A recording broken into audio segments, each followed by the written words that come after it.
आज हम लोग कक्षा 9 विषय विज्ञान रसायन विज्ञान के अंतर्गत क्या हमारे आसपास शुद्ध द्रव्य उपस्थित हैं पाठ में अध्ययन करेंगे। पिछले वीडियो में हम लोग पदार्थ, शुद्ध पदार्थ, यौगिक तत्व, मिश्रण, समांगी मिश्रण, विषमांगी मिश्रण के बारे में अध्ययन किए थे। आज हम लोग सबसे पहले समांगी मिश्रण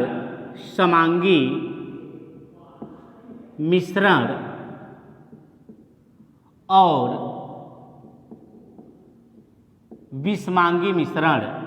विषमांगी मिश्रण में अंतर को पढ़ेंगे कि समांगी मिश्रण और विषमांगी मिश्रण में क्या अंतर है, इसको जानेंगे। प्यारे बच्चों, अगर आप लोगों को याद हो तो पिछले वीडियो में हम समांगी मिश्रण के बारे में बताए थे और विषमांगी मिश्रण के बारे में भी बताए थे। समांगी मिश्रण यहाँ लिखेंगे और यहाँ विषमांगी मिश्रण।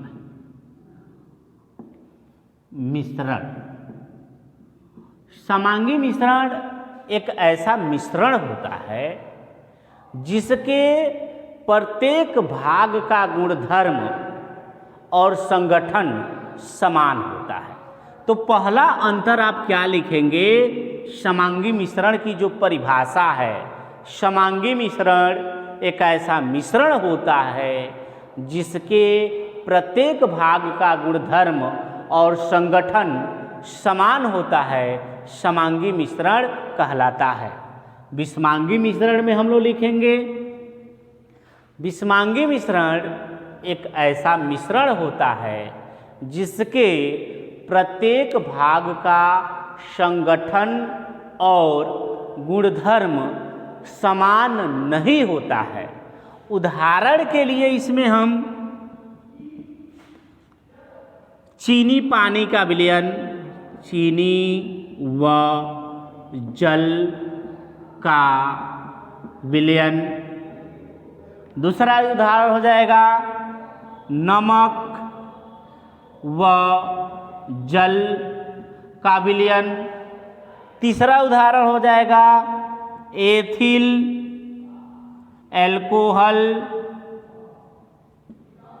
और जल का विलयन। ये सभी समांगी मिश्रण के उदाहरण हैं। जब हम चीनी और पानी का विलयन बनाएंगे तो चीनी और पानी आपस में मिल जाएंगे और इस विलयन के प्रत्येक भाग का गुणधर्म एक समान होगा, इसलिए यह जो मिश्रण है वह समांगी मिश्रण होगा। ठीक वैसे ही नमक वाला होगा और एथिल अल्कोहल वाला होगा। ये तीनों जो है समांगी मिश्रण के उदाहरण हैं। विषमांगी मिश्रण में क्या एग्जाम्पल आपको बताना है तो आप बताएंगे रेत व पानी का मिश्रण ये विषमांगी मिश्रण है। जब रेत और पानी का मिश्रण बनाएंगे तो रेत अलग उसमें दिखाई देगा, पानी अलग दिखाई देगा। इसका मतलब यह विषमांगी मिश्रण हुआ, क्योंकि इस मिश्रण के प्रत्येक भाग का गुणधर्म अलग अलग होगा। उसके बाद एक और उदाहरण तेल और पानी का मिश्रण। तेल व पानी का मिश्रण या विलयन, यह भी विषमांगी मिश्रण होगा, क्योंकि जब हम तेल और पानी का विलयन बनाएंगे तो तेल उसमें अलग होगा और पानी अलग होगा। यह था समांगी और विषमांगी मिश्रण में अंतर। अगला हेडिंग हम लोग का होगा निलंबन। निलंबन से आप क्या समझते हैं, इसके बारे में पढ़ेंगे। निलंबन निलंबन। देखिए, हम लोग मिश्रण कई पदार्थों को मिलाकर बनाते हैं। कुछ पदार्थ जल अथवा किसी द्रव में पूर्णतया विलय हो जाते हैं, वह हमको दिखाई नहीं देते हैं। जबकि कुछ पदार्थ जब पानी अथवा किसी अन्य द्रव में उसको हम मिलाते हैं तो वह पूर्णतया विलय नहीं होते हैं, उसको हम अपने आँखों से देख सकते हैं, उससे प्रकाश नहीं जा पाता है।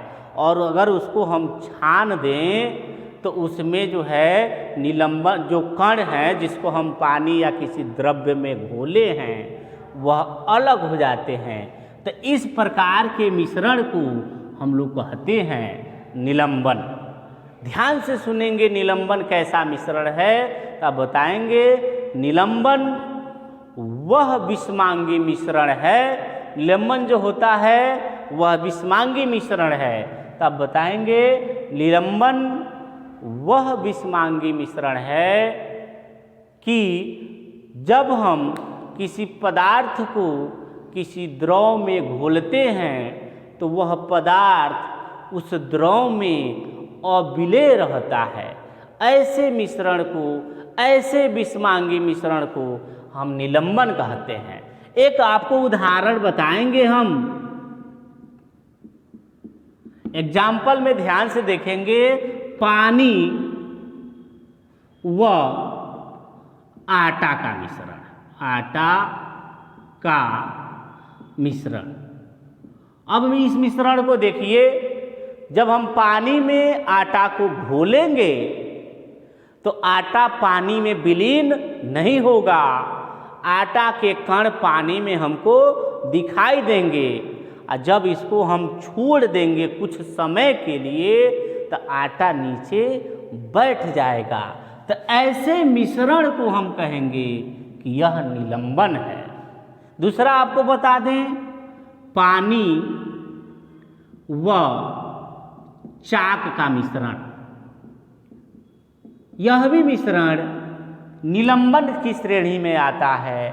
इस कंडीशन में भी जब हम पानी में चाक को घोलते हैं तो चाक के कण हमको दिखाई देते हैं, और जब उसको हम छोड़ देते हैं तो कुछ देर बाद चाक के कण नीचे बैठ जाते हैं। इस प्रकार के मिश्रण को हम कहेंगे निलंबन। और निलंबन जो होता है वह विषमांगी मिश्रण होता है। निलंबन आपको समझ में आ गया होगा कि जब हम किसी पदार्थ को जल या किसी अन्य द्रव में घोलते हैं तो वह पदार्थ उस द्रव में विलय नहीं होता है और विलय रहता है। ऐसे मिश्रण को निलंबन कहते हैं। निलंबन एक विषमांगी मिश्रण है। उदाहरण में आप बताएंगे पानी और आटा का मिश्रण, पानी और चाक का मिश्रण। अब अगला जो हेडिंग हम लोग का होगा वह होगा निलंबन के गुणधर्म। निलंबन के गुणधर्म। निलंबन में क्या क्या गुणधर्म है इसको पढ़ना है। तो सबसे पहला जो गुणधर्म निलंबन का है, निलंबन के कणों को हम अपने आँखों से देख सकते हैं। पहला गुणधर्म क्या है? निलंबन के कणों को नग्न आँखों से देखा जा सकता है।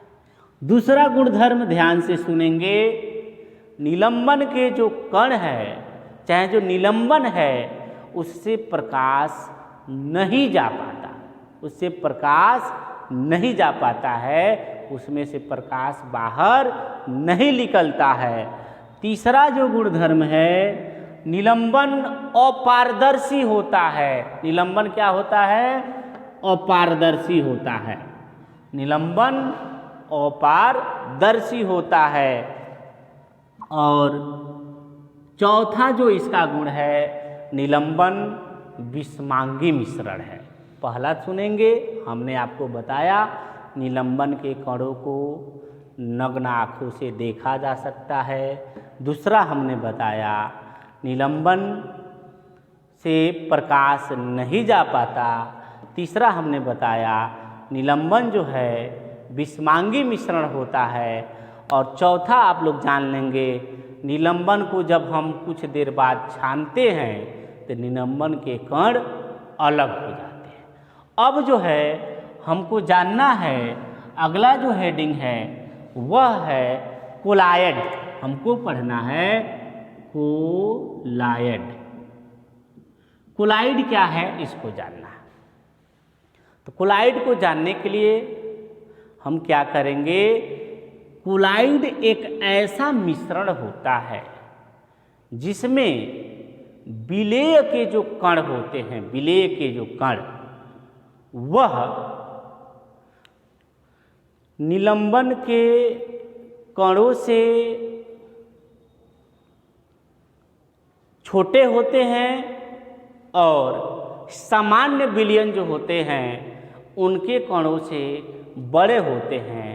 ऐसे मिश्रण को कोलाइड कहते हैं। कोलाइड की परिभाषा एक बार और समझेंगे। कोलाइड एक ऐसा मिश्रण है जिसके कण सामान्य विलयन के कण से बड़े होते हैं और निलंबन के कणों से छोटे होते हैं। ऐसे विलयन को ऐसे मिश्रण को कोलाइड कहते हैं। एग्जाम्पल में हम आपको बता दें, दूध।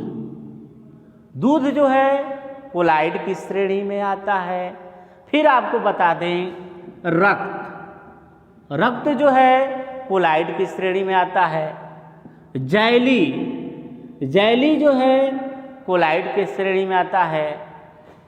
स्टार्च, स्टार्च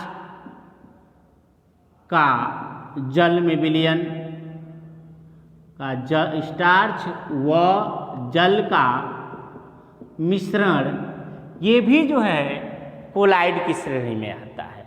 कोलाइड आपको समझ में आ गया होगा।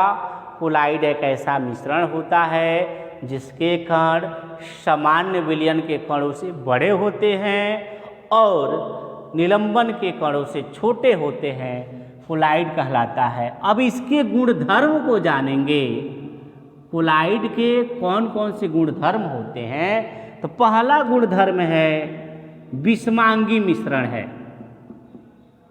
विषमांगी मिश्रण है। दूसरा जो कण है, गुण है इसका, वह है कि हम इसको देख नहीं सकते। देख नहीं सकते। कोलाइड के कणों को हम देख नहीं सकते। तीसरा जो गुण है, प्रकाश इससे नहीं जा पाता है और जो कोलाइड के कण होते हैं वह प्रकाश को प्रकीर्णित करते हैं।